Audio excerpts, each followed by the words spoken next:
Selamat pagi semua. Jadi kita akan sambung balik pengajaran kita iaitu bab 8, Tamadun Islam dan sumbangannya. Jadi bab ini agak panjang. Jadi mari kita belajar sama-sama untuk murid-murid cikgu bagi tingkatan 1. Okey, 8.1 latar belakang masyarakat Arab sebelum kedatangan Islam. Jadi kita perlu tahulah apa masyarakat Arab ni buat apa dia ni siapa ni sebelum Islam datang kan? Sebab orang Arab ni terkenal dengan Islam kan.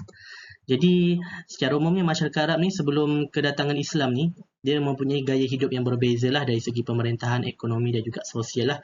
Jadi mereka ni tinggal di semenanjung tanah Arab yang berpasir, tinggal di padang pasir, dan kita dapat lihat lah mereka ada beberapa cirinya lah, ciri geografi itu. Padang pasir, pasal ada Laut Arab di selatan, Teluk Pasir di timur dan Laut Merah di barat. Jadi itu beberapa perkara yang perlu kita tahulah. Seterusnya kita dapat lihatlah bagaimanakah latar belakang mereka ni. Mereka terdapat beberapa buah wilayah lah seperti Hijaz, Najd, Yaman, Hadramaut dan juga Oman. Jadi di kawasan tengah seperti Hijaz ni terdapat 3 ibu kota penting iaitu Mekah, Madinah dan juga Taif. Di Hijaz itulah. Dan di Mekah akan lahir sebuah manusia yang sangat hebat dan kita akan tahu siapa dia. Jadi ketiga-tiga ibu kota ni terletak pada dukungan yang sangat strategik lah, membolehkan mereka untuk berkembang dengan lebih maju dari segi perdagangan dan juga pertanian. Dan kita dapat lihat juga bagaimanakah selepas keruntuhan empangan Ma'rib sekitar tahun 300 Masihi berlaku kemerosotan dalam masyarakat Arab. Jadi apabila runtuh benda empangan ni macam diorang keterbelakang balik. Sebab empangan ni kan tempat menyimpan air dan sebagainya. Bila tak ada tu, mereka ni macam susah. Kenapa tak bina balik? Mungkin ada beberapa perkara yang menyukarkan mereka untuk buat begitulah. Jadi kehidupan sosial lemah menyebabkan masyarakat ketika itu mewarisi ilmu dari zaman sebelumnya. Bukan zaman yang terus moden berkembang, bukan. Jadi setelah itu mereka tidak mampu membina empangan itu balik dan menghadapi satu zaman dikenali sebagai zaman kegelapan ataupun zaman jahiliyah. Jadi jahiliyah tu berasal daripada perkataan Arab yang bermaksud jahalah, yang ataupun kita panggil sebagai jahil lah. Jahil lah, orang yang susah lah nak cakap ni kan. Perkara buruk, benda-benda buruk, sifat-sifat manusia buruk tu banyak ada pada jahil tu lah. Jadi mereka tidak mempunyai nabi dan kitab suci sebagai petunjuk. Jadi menyukarkan mereka lah sebab macam kita tahu negara-negara ataupun tamadun yang hebat dia ada panduan dia. Jadi perlu ada seorang ketua ataupun nabi sebagai penunjuk arah lah. Okey. Jadi seterusnya kita dapat lihat bagaimanakah sistem masyarakat jahiliah ni dari segi aspek politik, ekonomi dan juga sosial. Jadi dari segi aspek politik ni kita dapat lihat bagaimanakah sebelum kedatangan Islam mereka ni hidup dalam kelompok-kelompok ataupun kabilah lah. Daripada kaum Hadari dan kaum Badui. Jadi kaum Hadari ni tinggal di kota dengan menjalankan perniagaan dan juga menternak binatang. Kaum Badui ni bersifat nomad lah, berpindah randa. Kalau dia rasa tak sesuai, dia pergi pula tempat lain. Macam itulah untuk mencari sumber untuk teruskan kehidupan. Sebab nomad ni dia tak bercucuk tanam, tak menternak. Dia hanya menggunakan apa yang ada ketika itu. Okey. Seterusnya kita dapat lihat bagaimanakah mereka mengamalkan sistem kabilah yang diketuai oleh seorang ketua yang bernama Syekh. Jadi Syekh ni dilantik sebagai orang kata ketua lah. Mereka Syekh ni mesti disukai oleh semua orang. Bukan semua orang lah, tapi majoriti dia. Dan dia ada sifat bijaksana, keberanian dan sebagainya, dan sanggup mempertahankan dia punya kelompok dia ataupun puak-puak dia. Jadi penyatuan masyarakat kabilah adalah berdasarkan keturunan yang diistilahkan sebagai semangat asabiyah. Jadi semangat asabiyah ni semangat yang berpecah dia berpecah belah lah. Asabiyah ataupun dia sangat bangga. Aku daripada keluarga ni. Oh, keluarga kau memang tak guna. Keluarga aku lagi mulia. Macam itulah. Jadi mereka bermegah-megah dengan kabilah mereka. Jadi mereka sering berperang, merebut kuasa, pengaruh dan juga harta lah. Dan kita dapat lihat bagaimanakah politik masyarakat jahiliah ni. Di kawasan Mekah terdapat kaum Arab Quraisy yang mentadbir dan memajukan perdagangan. Namun begitu, Mekah pernah diancam musuh seperti Abraha, pemerintah Habsyah yang ingin menghancurkan Kaabah. Tapi tak berlakulah. Jadi pentadbiran di Mekah ni diuruskan oleh badan atau jabatan yang mentadbir beberapa bidang dengan tugas tertentu seperti Darun An-Nadwah. Dia ada mesti macam satu pertubuhan untuk memastikan semua benda berjalan dengan elok. Okey? Tak boleh hanya seorang individu saja. Dan kita dapat lihat ekonomi mereka ni khususnya untuk sesuai untuk jenis tanah Arab tu lah, bagaimanakah keadaan tu. Jadi kegiatan utama adalah pertanian. Pertanian pasti kena ada sebab menyediakan makanan kan, gandum, barley, biji-biji rin, kacang dan sebagainya. Jadi semenanjung tanah Arab ni punya tanah yang kurang subur untuk pertanian. Jadi di Yaman pula terdapat tanaman gandum, kopi yang amat bergantung pada hujan. Dan kita dapat lihat bagaimanakah sekoi dan padi juga diusahakan di beberapa tempat di Oman lah. Memang ada tapi dia tanah dia tak berapa subur untuk itulah, dia tak seperti kita punya negara iaitu Malaysia. Jadi kemenyan pula merupakan tanaman yang berharga yang dihasilkan di Hadramaut dan juga Mahrah. Jadi dalam kalangan Badui ini terdapat masyarakat yang berternak secara nomad. Secara nomad pun ada menternak juga tapi bukan dalam kuantiti yang banyak lah. Sebab kalau banyak susah lah dia nak uruskan kan. Jadi antara binatang dia kambing biri-biri, lepas tu mereka ni perlulah berpindah-pindah untuk mencari sumber air. Kalau sumber air kat satu perigi ataupun parit ataupun tempat tu dah habis, perlu berpindah tempat lain. Air sangat penting, okey. Jadi mereka menukarkan binatang ternakan dan hasil ternakan dengan barang keperluan mereka seperti pakaian dan kurma. Jadi macam pakai sistem barter jugalah. Okey. Jadi dalam kalangan kaum Hadri ini pula terdapat setengah daripada mereka yang keluar berdagang secara kabilah lah. Ada orang ramai-ramai pergi berdagang, pergi ke luar negara, pergi luar kawasan untuk menjual barang-barang dia orang lah dan juga bertukar barang dan sebagainya. Jadi peringkat awal hasil dagangan dari Hadramaut dan India serta membawanya juga ke Syam dan juga Mesir lah. Jadi sejak abad ke-6 masih masyarakat Hijaz pula menjadikan Mekah sebagai pusat dagangan yang baharu. Menjadi tumpuan lah. Sebab situ ada satu benda yang sangat special, rumah ibadat atau bukan rumah ibadat, adalah satu simbolik kepada agama yang hebat lah. Jadi penduduk Hijaz pula membeli barang dari Yaman dan Habsyah dan menjualnya di Syam dan juga Mesir. Jadi antara India, Syam, Mesir, Hijaz, Yaman semua tu diorang berniaga, berjalan, berkabilah. Okay? Jadi ketika laluan perdagangan ni, mereka lalulah laluan sutera, laluan laut, laluan darat, semua diorang lalulah. Jadi perniagaan ni sangat menguntungkan lah, lagi-lagi bagi masyarakat Arab jahiliah. Dan juga diorang kadang-kadang mengamalkan perkara iaitu amalan riba dan juga menipu dalam timbangan. Okey, bila tipu ni maksudnya, oh saya nak beli ikan.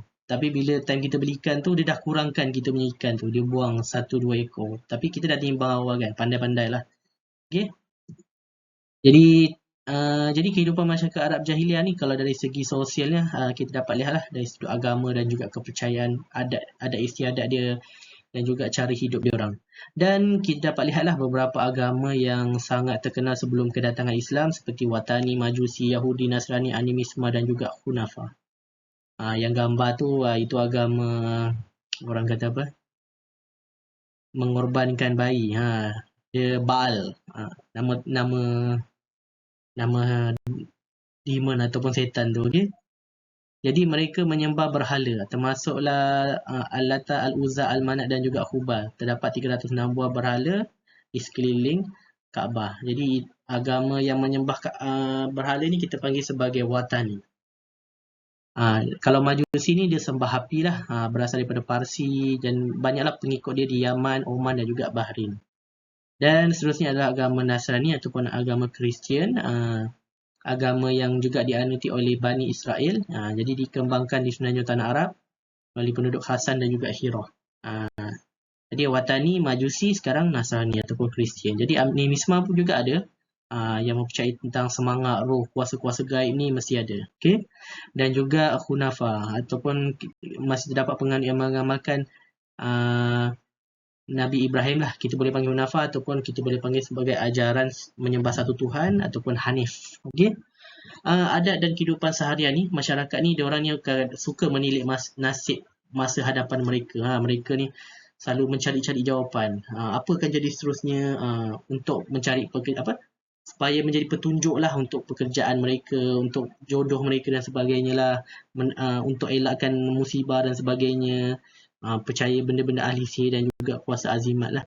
Okey, dalam kehidupan seharian pula, mereka memandang rendah kepada kaum wanita. Jadi kaum wanita ni dianggap, walaupun dilahirkan dalam keluarga yang kaya, tapi dia dianggap sangat rendah lah, sebab dia orang juga mengamalkan satu budaya iaitu menanam bayi secara hidup lah, bayi perempuan. Jadi perempuan ni dianggap orang kata apa? tak berguna lah, macam tu lah. Jadi mereka ni hidup dalam kemaksiatan, berjudi, berzina, minum arak dan bersifat angkuh. Banyaklah sifat-sifat yang negatif tu dia orang buat. Jadi adat ni, kehidupan mereka ni, dia orang juga memandang rendah, salah satunya adalah hamba lah. Kerana status yang paling rendah, dianggap seperti haiwan, lebih rendah daripada haiwan dan sebagainya. Jadi terdapat sikap yang baik lah. Walaupun begitu, dalam standard pisang mesti ada yang busuk, mesti ada yang baik, mesti ada yang elok kan. Jadi ada beberapa yang elok lah. Orang kata apa, satu benda ataupun perkara-perkara yang baik. Semua benda, orang bukan semua dia jahat. Dia ada satu something yang dia baik. Contohnya orang Arab ni terkenal dalam sifat dia memuliakan tetamu ataupun menepati janji, menghormati tuan rumah dan juga menjaga kehormatan diri lah. Jadi mereka ni sanggup menghadapi kesukaran dengan kegigihan. Mereka ni sanggup mengorbankan kepentingan diri untuk tetamu, golongan miskin dan juga lemah. Contohnya mereka memasak api di tempat tinggi bagi membantu pengembara yang sesat lah untuk sebagai panduan. Jadi apabila seorang itu minta bantuan sesuatu kaum, maka menjadi tanggungjawab kaum tersebut untuk melindunginya. Okey? Bila tetamu tu dianggap mulia. Seterusnya kita dapat lihatlah masyarakat Arab ni dia suka mengamalkan satu budaya yang suka bersyair, bersajak, berpidato. Okey, akan ku kejar bulan dan bintang, membawa 1000 harapan, takkan ku kenal. Perih dan gusar, hanya Tuhanlah tempat aku meminta pertolongan. Macam tu lah kan, sajak-sajak kan.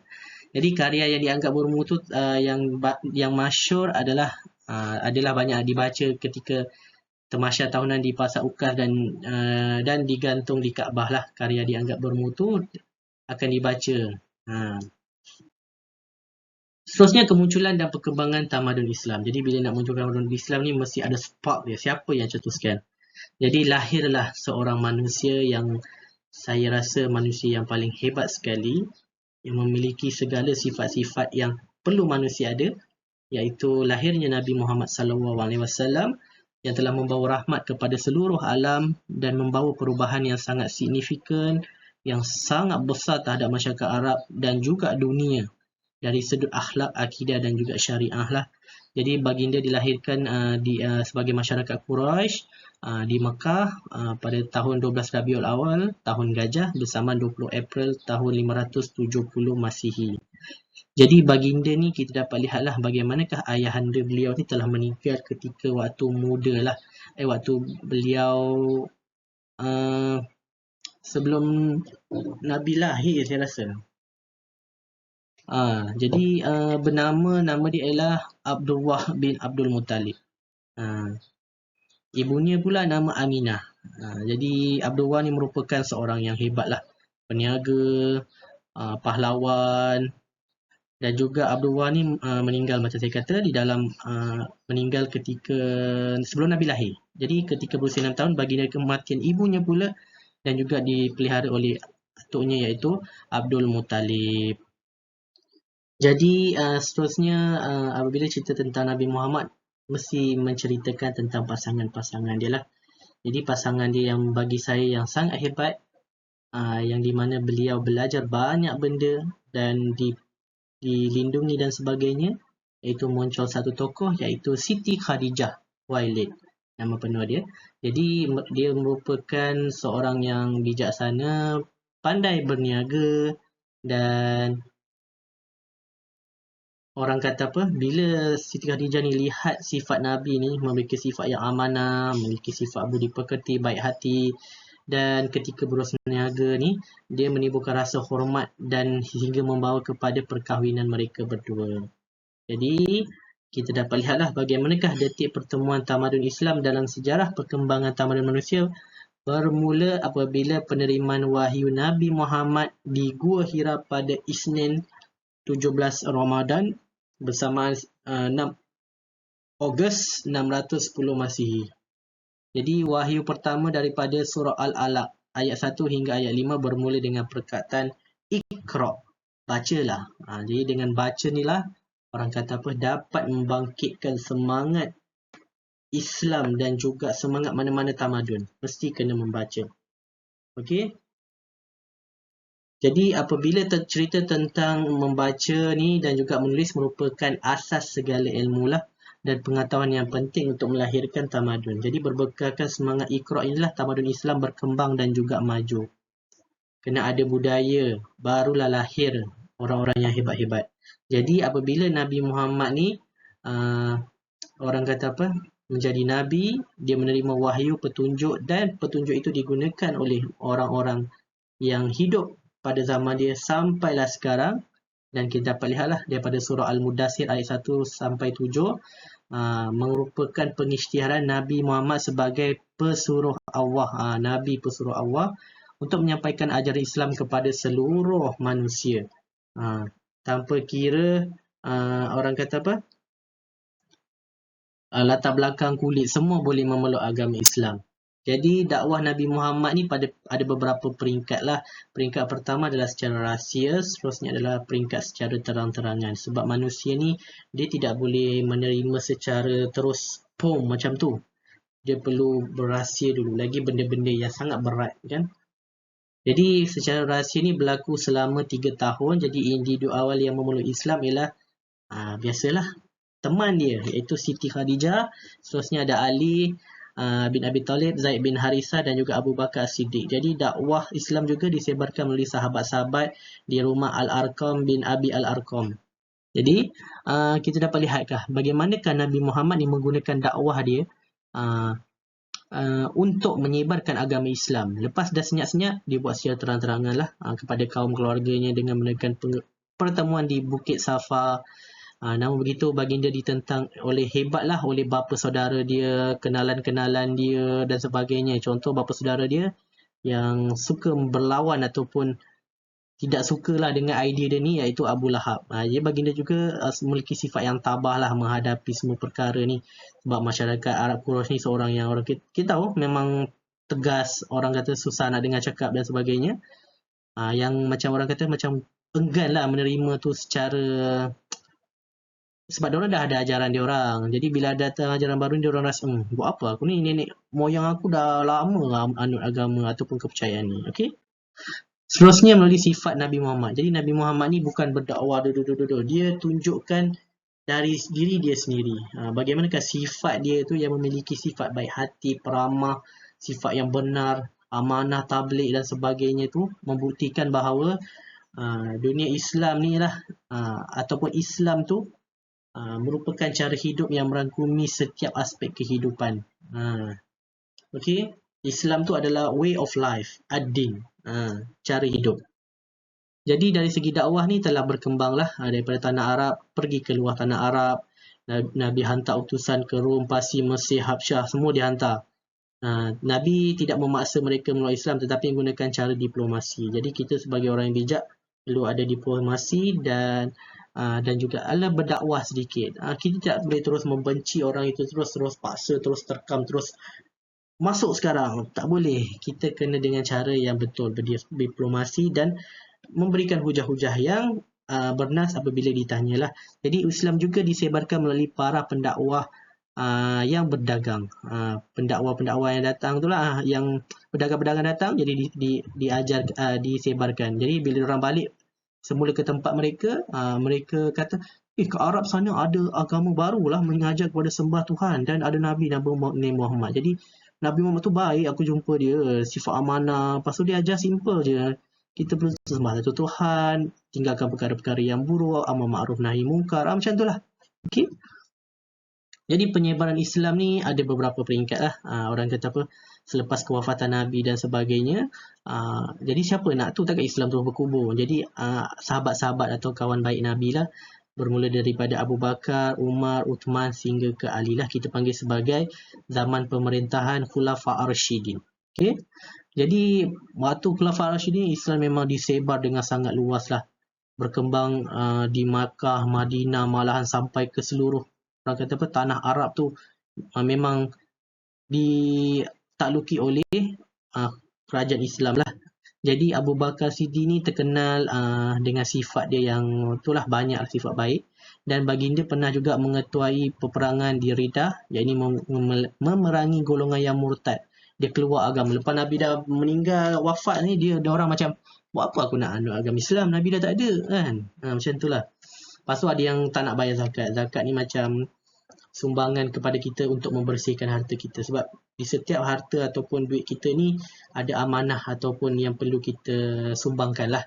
Jadi tentera Islam telah menang dalam banyak peperangan lah. Dan ada yang memeluk agama Islam. Jadi semasa pemerintahan Umar ni lagi dahsyat lah. Dia meneroka banyak wilayah, menakluk banyak wilayah sampai ke di utara semenanjung tanah Arab, Iraq, Syam, Syria, Mesir, semua dia tu. Jadi wilayah Islam yang luas itu telah dibagi kepada beberapa bahagian bagi memudahkan pentadbiran. Seterusnya zaman Uthman ni banyak mentadbir wilayah Islam yang luas merangkumi kerajaan Parsi dan beberapa bahagian kerajaan Byzantium di Laut Mediterranean lah. Zaman tu Islam dah berjaya menguasai Parsi dan sebagainya. Jadi baginda juga, bukan baginda, sahabat Nabi ni, Uthman ni melantik gubernur lah bagi mengatur pentadbiran di wilayah Islam yang semakin luas. Gubernur ni macam kiranya macam Datuk Bandar lah, okay? Ataupun Menteri Besar untuk jaga kawasan. Jadi zaman Ali pula agama Islam semakin mantap ataupun semakin elok, tapi nanti akan ada masalah lah yang akan timbul. Itu lebih dalam lagi. Tapi wilayah Islam tu makin besar lah. Jadi seterusnya adalah kerajaan zaman kerajaan-kerajaan Islam. Dulu dipimpin oleh sahabat ataupun sahabah Nabi ataupun kawan-kawan Nabi. Seterusnya muncul kerajaan-kerajaan. Okay? Daripada masyarakat yang duduk pada pasir, datangnya Islam, membuat satu gerakan, sehingga gerakan itu adanya kota, dan kota wujudnya kerajaan-kerajaan ni lah. Kerajaan Bani Umayyah, kerajaan Abbasiyah dan juga kerajaan Turki Uthmaniyah. Jadi kerajaan Bani Umayyah ni perkembangan Islam semakin dahsyat lah dari segi pentadbiran dan sebagainya lah. Dan dia punya tu kat Damsyik. Jadi dan juga mereka ni ada tempat di lain juga. Maksudnya Umayyah ni ada dua tempat, satu di Damsyik, di kat situ, dan juga di Spanyol saja. Okay? Dan kerajaan Umayyah, Bani Umayyah ni Islam bertapak di India dan Asia Tengah seperti Bukhara, Samarkand dan juga Khawarizmi.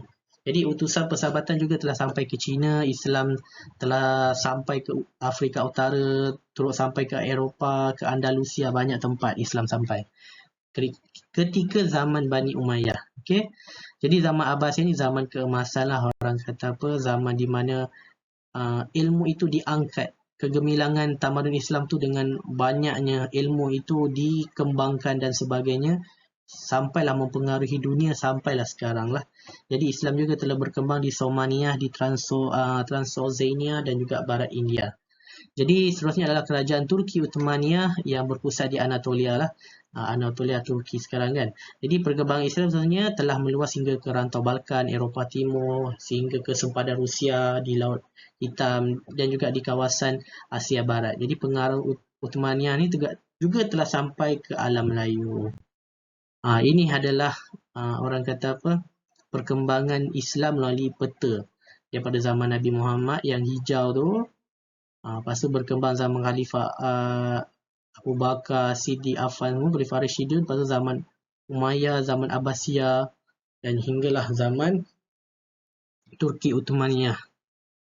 Okey, faktor-faktor penyebaran agama Islam ni adalah kesyumulan Islam, prinsip keterbukaan, dakwah, hubungan diplomatik, perdagangan dan juga pembukaan wilayah baru. Daripada faktor-faktor ni lah Islam itu mudah disebarkan dan juga mudah diterima oleh masyarakat ataupun oleh manusia lah secara umumnya. Jadi kesyumulan Islam tu maksudnya adalah keseimbangan rohani dan jasmani menjadikan tamadun Islam berjaya membentuk masyarakat yang maju. Jadi kesyumulan tu macam keseimbangan yang membantu ataupun membuatkan kita ini dari segi rohani kita, jasmani kita mampu menerima dengan fikiran kita. Oh, logik juga lah kan. Dia tak hanya berkisar ataupun berfikir pada benda yang gaib-gaib saja. Okay, Islam tidak menolak kemajuan di dunia dari segi perbandaran dan pembangunan ekonomi sampai mendidik akhlak yang baik. Jadi Islam ni tidak menghalang untuk kita menjadi orang kaya, orang yang boleh bangunkan kerajaan. Ada orang kata, buat apa kau belajar pandai-pandai ni semua, nanti semua kita tinggalkan, kita fokus pada akhirat. Itu salah. Itu dia tidak mengamalkan ajaran Islam yang sebetulnya. Okay? Jadi prinsip keterbukaan Islam ni memang sangat terbuka lah, membolehkan dia mudah diterima dengan sifat toleransi dan sebagainya. Jadi prinsip kesaksamaan. Jadi Islam ni tak ada kasta, tak ada yang berbeza-beza, hamba, tak ada, semua tak ada. Semua ni sama je. Kita manusia, kita saudara. Islam ni saudara, okey? Jadi Taman Islam berdiri dan prinsip kesaksamaan dan juga keadilan lah. Kewujudan pelbagai bangsa, bahasa ni berjaya membentuk ummah. Kita panggil orang Islam ni yang bergabung-gabung ataupun yang menganut agama Islam. Contoh saya, orang Islam di Malaysia. Pasal ada orang Islam di Indonesia, ada Islam di Singapura. Kita panggil diri kita sebagai orang Islam, ummah, satu ummah yang sama. Satu gerakan yang sama, okey? Jadi dakwah, pendekatan dakwah ni dilakukanlah dengan sangat bijaksana, secara diplomasi dan sebagainya untuk menarik masyarakat lah. Kita tunjuk dulu sifat kita yang baik, baru kita boleh mengajak orang berbuat ataupun mengikut perkara yang kita mahukan lah. Jadi hubungan diplomatik ni banyak kita dapat lihat bagaimanakah kerajaan-kerajaan Islam ni apabila menjalankan hubungan dengan kerajaan lain di negara-negara Eropah, negara di Asia dan sebagainya, membantu untuk mengembangkan agama Islam tu. Jadi dari segi perdagangan juga sangat membantulah, sebab kita sambil kita berniaga ataupun kita jual barang, kita berdakwah juga. Jadi itu antara salah satu dia lah. Dan kita dapat ya, bila kita cerita tentang Islam ni, daripada tanah Hijaz tu, Mekah, Madinah, Taif tu berkembang, terbuka lah ataupun kerajaan tu makin besar. Sejak Khulafa Ar-Rasyidin lah, sampai ke Iraq, Syam, Syria dan juga Mesir lah. Jadi seterusnya kita dapat lihat benda yang sangat penting untuk Islam adalah ketokohan Nabi Muhammad SAW sebagai pemimpin orang Islam. Jadi bila kita ceritakan tentang ketokohan Nabi ni, beliau diangkat dengan lebih satu lagi jawatan, iaitu digelar sebagai Rasul lah. Jadi kita ada banyak Nabi, tapi Rasul ni hanya sedikit saja. Jadi Rasul ni adalah orang kata apa, pemimpin yang agung. Jadi apabila beliau ini diamanahkan untuk memimpin lah, memainkan peranan dalam memimpin negara, memimpin masyarakat, membangun ekonomi, ketenteraan, dan semuanya berlandaskan kepada Al-Quran dan juga hadis. Ketokohan Nabi kita dapat lihat dari segi empat perkara lah. Dari segi pemimpin negara, pemimpin masyarakat dan juga pembangunan ekonomi serta pemimpin tentera. Jadi Nabi Muhammad ni kita dapat lihat dia adalah sebagai pemimpin negara dari sudut orang kata apa, pemimpin di tempatan dan juga antara bangsa. Baiklah, dari segi tempatan kita dapat lihat bagaimanakah ketokohan Nabi Muhammad terselah apabila wujudnya kerangka ataupun suatu undang-undang ataupun perlembagaan ataupun panduan lah untuk masyarakat, iaitu Piagam Madinah yang menjadikan Islam sebagai agama rasmi. Jadi dalam piagam ini orang bukan Islam diberikan kebebasan untuk mengamalkan agama dan adat istiadat masing-masing, dan baginda juga mempersaudarakan masyarakat Islam dan menyatukan masyarakat Islam dengan bukan Islam. Jadi dulu yang perangai-perangai ataupun sifat-sifat yang berpecah belah asabiyah tu dibuang, ditinggalkan dan membawa konsep umat, kesatuan dan juga orang kata apa, kerjasama antara satu sama lain lah. Kita ni adalah saudara. Seterusnya dari segi antarabangsa kita dapat lihat bagaimanakah ketokohan baginda ini terbukti pada peringkat antarabangsa. Jadi baginda berjaya menghantar perwakilannya ke merata tempat untuk mengisi dakwah lah, seperti ke Habsyah, Mesir, Byzantium dan juga Parsi. Ini adalah surat Rasulullah lah kepada pemerintah Jaifar dan Abdul Jalandi. Jadi pemimpin masyarakat. Jadi ketika di Mekah sebelum berhijrah ke Madinah, Nabi Muhammad ni orang kata apa, menekankan aspek akhlak, akidah dan juga syariah lah. Cara untuk berdakwah adalah dengan berdakwah dengan diri kita sendiri, dengan kita tunjukkan sikap-sikap, nilai-nilai terpuji lah. Jadi kalau kita ingin menjadikan itulah orang kata apa, yang berkesan lah, bukan hanya kita bercakap saja, tapi perbuatan kita tak tunjukkan. Jadi kita lihatlah bagaimanakah Nabi Muhammad tu menekankan konsep syurah ataupun perundingan dan juga keadilan persamaan dan kebebasan melalui piagam Madinah ni. Jadi pemimpin masyarakat. Nabi bukan saja Nabi, Rasul, tetapi baginda merupakan pemimpin ataupun ketua yang menyatukan kaum Muhajirin dan juga Ansar. Jadi baginda ni berusahalah untuk menjadikan Islam sebagai satu cara hidup dengan menerapkan nilai toleransi, nilai-nilai kehormatan. Siapa yang main mercun ni tengah malam ni? Maafkanlah ya. Jadi kita perlu menghormati dan mengutamakan keadilan dalam kalangan masyarakat. Jadi salah satu perkara yang sangat penting adalah Nabi Muhammad itu menggalakkan hubungan perdagangan dengan dengan antara negara Islam Madinah dengan kawasan-kawasan yang lain. Sebab perdagangan itu adalah salah satu cara kita untuk berkomunikasi dan juga untuk cara kita berkenalan dengan orang yang lain. Yang menguntungkan lah, orang kata apa, dia pun dapat barang, kita pun dapat duit, dia pun happy, kita pun happy. Jadi kedudukan Madinah yang terletak di laluan antara Yaman dan juga Syam ni menjadikan aktiviti perdagangan bertambah maju. Jadi perdagangan dari arah selatan menjadikan jalan ini sebagai jalan utama aktiviti perdagangan dan menggalakkan hubungan luar ke semua negara. Dan Nabi Muhammad juga orang kata apa, menggalakkan masyarakat supaya bekerja keras dan aktif dalam pertanian dan sebagainya lah, dan mencari rezeki yang halal. Larangan penindasan dan juga riba. Say no to riba, okay? Sebab riba itu akan merugikan orang lain dan juga merugikan diri kita suatu hari nanti. Dan kita dapat lihat bagaimanakah pengurusan tanah. Nabi Muhammad sendiri membangunkan ekonomi dengan menggalakkan pembangunan semula tanah terbiar serta menebus semula tanah yang tergadai kepada kaum Yahudi. Okey. Seterusnya kita lihat bagaimanakah Nabi Muhammad mencadangkan agar Abdul Rahman bin Auf membangun sebuah tempat berjual beli bagi membangunkan ekonomi umat Islam. Jadi bagaimana dia menghasilkan satu ekosistem dan juga satu tempat supaya orang-orang Islam ni boleh berniaga dan mendapatkan harta. Jadi daripada harta itu dia akan sumbang balik kepada masyarakat lah. Jadi pasar Suq Al-Ansar telah didirikan bagi menjayakanlah orang kata apa, idea ini, membangunkan ekonomi Islam tanpa menyisihkan pesaing mereka itu orang Yahudi. Orang Yahudi ni memang pandai berniaga. Okey, dan diorang boleh, dalam kitab diorang macam digalakkan untuk buat riba, okey.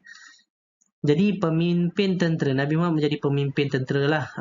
Dan Nabi juga memakai konsep jihad. Jihad ni kalau dia berjuang di atas jalan agama, atas jalan Allah, dia akan masuk syurga dan sebagainya lah.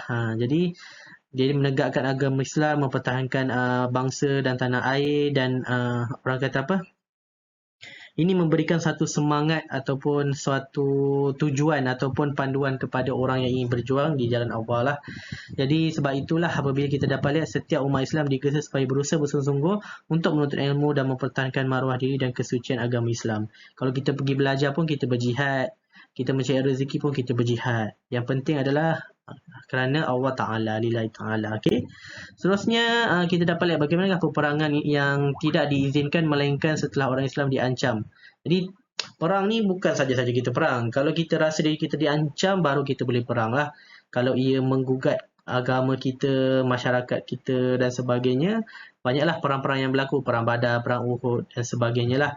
Jadi Nabi galakkan bila kita berperang ni ada peraturan dia, ada adab dia lah. Pemimpin tu perlu, nak memimpin tu perlu orang yang betul-betul ada sifat-sifat itu. Tidak boleh hanya sambil lewa yang leka dan sebagainya. Jadi tak boleh bunuh suka-suka hati, orang tua tak boleh, ibu perempuan, ibu yang mengandung, kanak-kanak, tanaman, banyaklah. Okey, sangat penting Nabi Muhammad. Kita rahmatan lil alamin, okey, menjaga sesama, beri kasih sayang kepada semua. Jadi kita dapat lihat inilah banyak beberapa strategi lah peperangan di parit lah, okey, perang Khandaq dan sebagainya. Jadi Nabi Muhammad ni kita dapat lihat lah bagaimana di Madinah itu dia membuka kota, Islam berada di Madinah dan ingin membuka semula kota Mekah. Baginda telah mengatur strategi berkesan untuk membagikan pasukannya kepada beberapa pemimpin tentera. Jadi lepas Nabi Muhammad lagi Madinah ni, dia ingin kembali kepada Mekah. Takkan nak terus pergi Mekah macam tu kan, perlukan perancangan lah. Sebab hasilnya kota Mekah berjaya dikuasai oleh umat Islam. Mekah terus berkembang maju dan menjadi kota suci umat Islam sehingga kini. dan pembukaan kota Mekah yang dipimpin oleh Nabi Muhammad oleh pasukan Ali Awali, pasukan Qais, Sa'ad, Zubair, Awam, banyaklah. Okey. Sumbangan Tamadun Islam kepada dunia. Jadi banyaklah sumbangan ni kepada dunia yang kita boleh aplikasikan dan kita dapat lihat sampailah sekarang dari segi aspek politik, ekonomi dan juga sosial lah. Okey, kita dapat lihat dari segi aspek politik bagaimanakah kehidupan bernegara, pemerintahan, cara hidup berdasarkan keadilan, konsep ummah dan juga sistem syurah. Okey. Seterusnya kita dapat lihat bagaimana Nabi Muhammad ni merupakan ketua negara yang bertanggungjawab menjaga negara beberapa kawasan lah seperti Madinah dan sebagainya, menyelesaikan masalah rakyat melalui perlembagaan. Ada undang-undang semualah. Jawatan khalifah sebagai selepas kewafatan Nabi diwujudkanlah untuk orang kata apa, sebab orang Islam ni perlukan ketua lah supaya dia dipimpin dengan cara yang betul. Banyaklah kerjasama silaturahim dijalankan. Okey, cara pemerintahan yang adil kepada semua penduduk meskipun berbeza agama dan juga keturunan. Ada setengah agama dia suka kepada kelompok dia saja. Ada setengah agama dia memilih kelompok-kelompok untuk jadi geng dia. Tapi Islam ni dia menggalakkan kerjasama kepada semua. Tak kisahlah dia agama ni ke, agama tu ke, dia bebas untuk menjalankan dia punya selagi benda itu tidak menggugat keselamatan dan juga menggugat orang kata menyebabkan nyawa terancam dan sebagainya lah. Okey. Jadi keadaan toleransi ini sangat penting lah untuk kestabilan dan juga kedamaian negara. Dan inilah konsep ummah yang diperkenalkan sebagai satu konsep yang membawa kepada kesatuan antara masyarakat lah, tanpa mengira agama dan juga keturunan lah. Jadi orang yang miskin, yang apa-apa kedana daripada orang kata sebelum ni, daripada hamba pun boleh jadi satu keluarga, satu ummah lah, satuan. Okey, seterusnya kita dapat lihat sistem syurah lah, kerjasama antarabangsa, melaksanakan tanggungjawab dakwah, pengurusan ahli wali Islam lah, banyaklah untuk mencapaikan kata sepakat dan sebagainya. Suara ahli yang terbanyak diperoleh itu akan diterimalah pendapat dia. Benda ni diamalkan lama dah. Nabi Muhammad pun pakai jugalah. Okey, supaya kita lebih berbincang dengan berhati-hati dan bermuafakat. Jadi dari segi ekonomi juga banyaklah menyumbang, orang kata amalan ekonomi Islam, Baitul Mal, menggalakkan perniagaan, perdagangan, pembinaan pangan dan juga kemudahan asas yang lain. Okey, bila kita pandai menguruskan ekonomi kita, jadi semua benda di sekeliling kita dari segi pendidikan, kesihatan, hal ehwal masyarakat akan mendapat tempias yang baiklah. Okey. Jadi amalan ekonomi Islam ni mengadakan sistem banyaklah, sistem zakat, sistem wakaf, pembangunan umat Islam, banyaklah mengadakan sistem mata wang, dirham dan juga perak untuk menjalankan aktiviti ekonomi. Okey. Jadi bagaimanakah ekonomi ni satu perkara yang sangat penting lah, dan juga penting sebab nak mengurus negara bukan hanya bercakap orang kata apa, bertunjukkan sifat yang baik. Jadi semua orang perlu makan. Jadi perlu makan ni perlukan kutipan cukai lah. Untuk nak bangunkan sekolah, nak betulkan jalan, nak betul ni perlukan duit. Takkan duit tu datang dari langit, betul tak? Okey. Sistem cukai ni pernah dilaksanakan di negara Islam, iaitu cukai tanah, cukai perlindungan, cukai diri, banyaklah cukai perdagangan, semua dilaksanakan.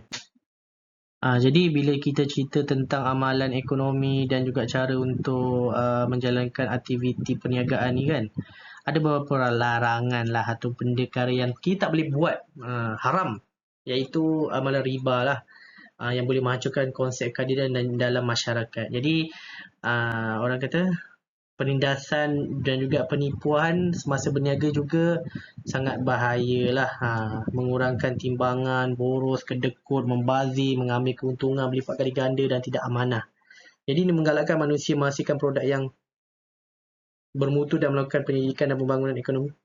Contohnya dalam bidang pertanian. Jadi bila tak ada perkara-perkara benda ni, jadi mudahlah orang kata apa nak buat sesuatu kerja tu pun ada sebab, ada panduan dan diilhamkan daripada yang atas tu lah. Kita dibimbing dengan spiritual kan. Jadi Nabi Muhammad ni dia tidak menyekatlah umatnya untuk menjalankan perdagangan selagi mengikut undang-undang, hukum dan sebagainya lah. Seperti mengeluarkan zakat, menjaga kebajikan masyarakat, dan menyeru untuk kita selalu menghulurkan bantuan dan bersedekah, mengamalkan sifat-sifat yang berjimat cermat, jangan boros. Okey. Okey, seterusnya adalah fungsinya adalah seperti pembendarahan institusi lah yang sumbangan dia yang muncul daripada idea Islam ni adalah institusi Baitul Mal, iaitu institusi kewangan lah untuk menjaga perbendaharaan negara yang mengurus kewangan untuk negara. Jadi sistem telah diamalkan sejak zaman Nabi dan diteruskan oleh pemimpin sehinggalah hari ini. Jadi sumber Baitul Mal ni banyaklah, melalui zakat masyarakat, contohnya zakat fitrah, zakat harta, ternakan, pertanian, emas, perak, barang perdagangan, wang simpanan dan sebagainya lah. Jadi harta negara ni contohnya cukai perdagangan, sumber kekayaan alam, cukai harta, harta tamu waris. Inilah yang menguruskan Baitul Mal ni. Jadi segala aspek benda-benda yang membawa kepada kebajikan dan juga kebaikan dari sudut harta, kewangan dan juga benda yang material ni digunakan untuk membantu masyarakat lah. Okey, kita dapat lihat bagaimana sumber Baitul Mal ni harta hak milik umat Islam yang tidak jelas penggunaannya, contohnya sedekah, wakaf dan wasiat. Jadi pelaburan dan saham yang dijual kepada umat Islam melalui institusi yang ditubuhkan oleh Baitul Mal. Segala harta warisan yang tidak dapat dihabiskan oleh waris ataupun tidak berwaris. Seterusnya kita dapat lihat bagaimanakah aktiviti perdagangan atau sumbangan Islam dari segi ekonomi ni kan. Kepesatan dalam aspek perniagaan. Jadi kedatangan Islam ke Sepanyol telah menyebabkan terbinanya gedung-gedung perniagaan yang beroperasi mengimport barang-barang dari seluruh pelosok dunia. Okey, kita dapat lihat bagaimana sistem orang kata pengairan digunakan menyediakan kemudahan asas. Islam ni menggalakkan supaya kita jangan fikir tentang diri kita je. Perlu sediakan kemudahan asas seperti jalan raya, sumber air, sumber minuman, perigi, ataupun pertanian ataupun jalan lah, banyaklah perlu benda tu berlaku. Banyaklah dibina jalan raya, empangan dan sebagainya. Dan kita dapat lihat dari segi sosial, sumbangan tamu Islam ni sangat luas lah dari segi ilmu pengetahuan tu. Jadi kita dapat lihat Islam ni telah berjaya mengangkat status wanita lah. Jadi dia juga menggalakkan juga kemajuan penyelidikan saintifik, menggalakkan kegiatan intelektual dan juga kemunculan ilmuwan-ilmuwan Islam yang hebat sungguhlah orang kata. Okey, dari segi Islam juga mengangkat kedudukan maruah wanita dan juga teknik penyelidikan saintifik. Dulu yang wanita ni orang kata apa? Dianggap tak bernilai lah. Kalau lahir pun selalunya keluarga tu tak suka. Dia lagi suka lelaki. Okay. Wanita ni kebanyakan dia akan ditanam, dibuang dan sebagainya lah. Sangat kejam lah ketika itu. Okay. Dan kita dapat lihat bagaimanakah kedatangan Islam telah mengangkat martabat dan memuliakan kedudukan wanita. Jadi wanita ni mampu untuk mendapat pendidikan, menghadiri majlis ilmu. Contohnya Siti Aisyah binti Abu Bakar Siddiq merupakan contoh wanita yang luas sehingga menjadi periwayat hadis yang antara yang banyak lah. Okey, seterusnya adalah Syafiah binti Abdul Muttalib yang keluar berperang bersama kaum wanita Madinah untuk membantu memberikan minuman dan juga merawat tentera yang tercedera ketika dalam perang Uhud. Jadi wanita ini jangan dilupakan sumbangan dia, jangan orang kata apa? Dilecehkan lah ataupun tak dihargai. Kena hargai, okey? Dan kita dapat lihatlah teknik penyelidikan ni berlaku dalam orang kata untuk perkembangan industri lah, untuk pengeluaran barang dan sebagainya lah, yang kemudiannya orang kata apa seperti kertas dan sebagainya, teknologi zaman Islam tu digunakan ataupun diperkenalkan di negara-negara Eropah sana nanti. Dan kita dapat lihatlah kaedah pendidikan ni sangat penting lah. Pendidikan pertanian, sistem pangeran, pemilihan benih ni semua ada saintifik dia. Tak boleh main saja-saja tanam. Kenapa ni tumbuhan ni hasil dia sedikit? Kita perlu kaji. Kat sana tumbuh banyak. Jadi dia perlu kaji lah benda tu. Supaya betul lah orang kata apa yang dikaji tu tidak menjejaskan sesuatu perkara lah. Jadi kewujudan pusat kegiatan intelektual ni memang wujud lah. Lagi-lagi ketika zaman Bani Umayyah dan sebagainya, di zaman Abbasiyah, institusi pendidikan seperti Damsyik, Kufah, Basrah, banyaklah istana khalifah ni memang tempat orang berkumpul dan mengajarkan ilmu, menceritakan tentang ilmu, menyebarkan ilmu, pendidikan, ada juga pustakaan dan sebagainya. Jadi pusat intelektual seperti di Cordoba, Spanyol lah, Eropah telah datang belajar di institusi Islam di sini, terutama dalam bidang sains dan juga falsafah. Jadi Islam antara yang berjaya mewujudkan orang kata universiti ataupun pengajian tinggi yang betul-betul orang kata apa, menggunakan konsep sistem tu dan sampailah sekarang lah kan. Jadi para sarjana Islam telah melakukan penterjemahan banyaklah karya-karya kitab-kitab dan sebagainya daripada tamadun-tamadun luar seperti tamadun Yunani, tamadun Cina, tamadun India, semua dia guna, dia tafsir dan dia orang kata apa, tambah baik lah. Okey, semasa tamadun Islam pesat berkembang di Semanyol, hubungan orang Islam, Yahudi dan juga Kristian telah mewujudkan budaya ilmu yang memberangsangkan. Jadi bukan hanya orang Islam saja, orang Kristian, orang Yahudi, orang semualah masyarakat berganding bahu dan bekerjasama.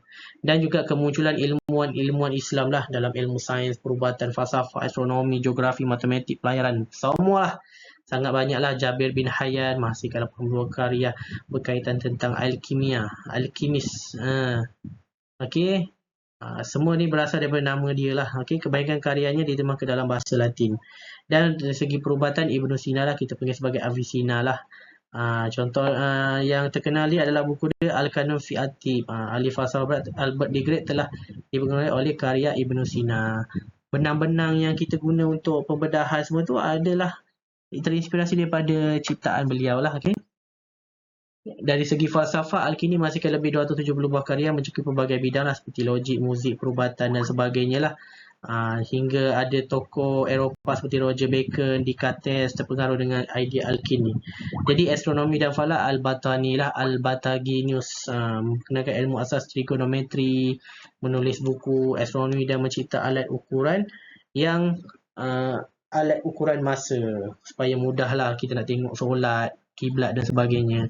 Jadi Al-Biruni ni banyaklah untuk bidang kartografi, peta geografi. Dia gunakan teknik-teknik dia supaya mudahlah untuk kita tu, sebab kita pergi daripada satu tempat ke tempat yang lain perlukan peta zaman dulu. Sekarang kita tak, kita ada Google Maps semua, senang je, ada Waze kan. Jadi dari segi matematik, Al-Khawarizmi lah pengasas ilmu algebra, ilmu kitab hisab al-jabar al-muqallabah yang telah diterjemahkan dalam banyak bahasa lah. Digunakan oleh tokoh-tokoh barat seperti Gerald de Cremona, dijadikan teks asas di universiti di barat. Dan juga pelayaran kita ada Ibnu Battuta, dia pernah sampai ke alam Melayu lah, orang kata sampai di sini, di dekat-dekat Malaysia ni kan. Jadi buku pelayaran beliau digunakan oleh pelayan lain selepas itulah untuk mengembara ke tempat-tempat yang berbeza. Jadi sumbangan dalam tamadun Islam ni dalam seni bina memang banyak lah. Kita boleh tengoklah reka bentuk ni setiap zaman, setiap kerajaan itu berbeza-beza. Okey, dan kita dapat lihat bagaimana dari sudut pembinaan Masjid Nabi zaman Nabi itulah, pembinaan Masjid Kubah pada zaman Nabi. Jadi banyaklah masjid ni digunakan sebagai rumah ibadat, tempat masyarakat menghidupkan balik suasana masyarakat, berkumpul, berbincang dan sebagainya lah. Masjid Tutup ini menjadi model pembinaan masjid yang lain sehingga kini. Okey, Masjid Kubah.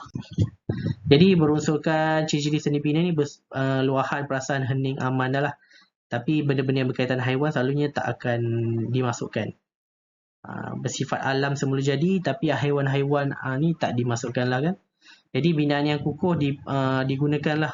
Orang kata apa, lepas tu terdapat ruang bagi memisahkan golongan lelaki dan juga wanita. Reka bentuk sesuai lah dengan iklim tersebut. Lepas tu banyaklah pembinaan menara, mihrab dan juga mimbar lah digunakan lah. Ini antara dia punya tu yang kita boleh, sampai sekarang memang kita pakai design dia dan juga susunan dia lah. Dan kita dapat lihat bagaimana yang benda itu digunakan di Malaysia lah, diaplikasikan. Dia nampak indah, cantik dengan ukiran yang sangat kemas dan juga melambangkan orang kata apa, sesuatu tamadun ataupun bangsa itu memang orang yang bukan biasa-biasa, orang yang hebat. Jadi fungsinya adalah untuk menunjukkan rasa tenang sebagai pelengkap binaan dan memperlihatkan keunikan seni bina Islam. Dan kita dapat lihatlah setiap zaman tu berubah-ubah. Masjid Kordoba design dia macam ni, pintu dia macam ni. Dengan kesenian tu memang tinggi nilai dia, orang lain akan hormat. Okey. Jadi ada elemen lah, banyak elemen estetika yang digunakan, geometri, ukiran, kaligrafi, dan macam-macam lagi. Dan kita dapat lihatlah menyesuaikan reka bentuk dengan iklim setempat. Kita kalau nak bina masjid, janganlah bina yang asyik berkubah je. Kita kena sesuaikan dengan suasana ataupun tempat dia. Kita iklim kita berbeza dengan di tanah Arab dan sebagainya di Eropah. Jadi perlu sesuaikan. Jadi kita dapat lihatlah seni bina di Nusantara mempunyai tingkap yang tersusun dengan jumlah yang banyak. Kerana iklim Nusantara yang panas dan lembap berserta hujan yang berkerap. Jadi fungsi tingkap banyak adalah untuk penyejukan dan juga pengudaraan. Dulu ada aircon, dulu tak ada aircon. Sekarang dia guna aircon semula jadi tingkap tu lah, masukkan angin dan sebagainya. Jadi banyaklah ada masjid tu berbentuk macam ni lah. Kuil temple ni contohnya Masjid Huang Shengxi di Guangzhou, Masjid Niuji Beijing, Masjid Zhenjiaoshi di Hangzhou. Dan kita dapat lihat penggunaan kubah sebagai struktur utama bumbung dapat ditemukan di masjid-masjid pada zaman Turki Uthmaniyah. Masjid Sultan Ahmed, Masjid Biru tu kan, Konstantinopel, yang ditutupi oleh Kaabah setengah lingkaran dan mempunyai banyak menara di sisi masjid lah. Jadi masjid di India juga mempunyai keunikan dan binaan pintu gerbang yang besar berfungsi sebagai pintu masuk utama. Kita dapat lihat beberapa ciri-ciri dia, berbentuk bawang dan lengkung yang menirus. Okey, itu saja daripada cikgu untuk hari ini. Harap kita dapat berjumpa lagi sebarang masalah dan juga kesilapan. Harap kamu dapat maafkan. Itu saja. Bye-bye.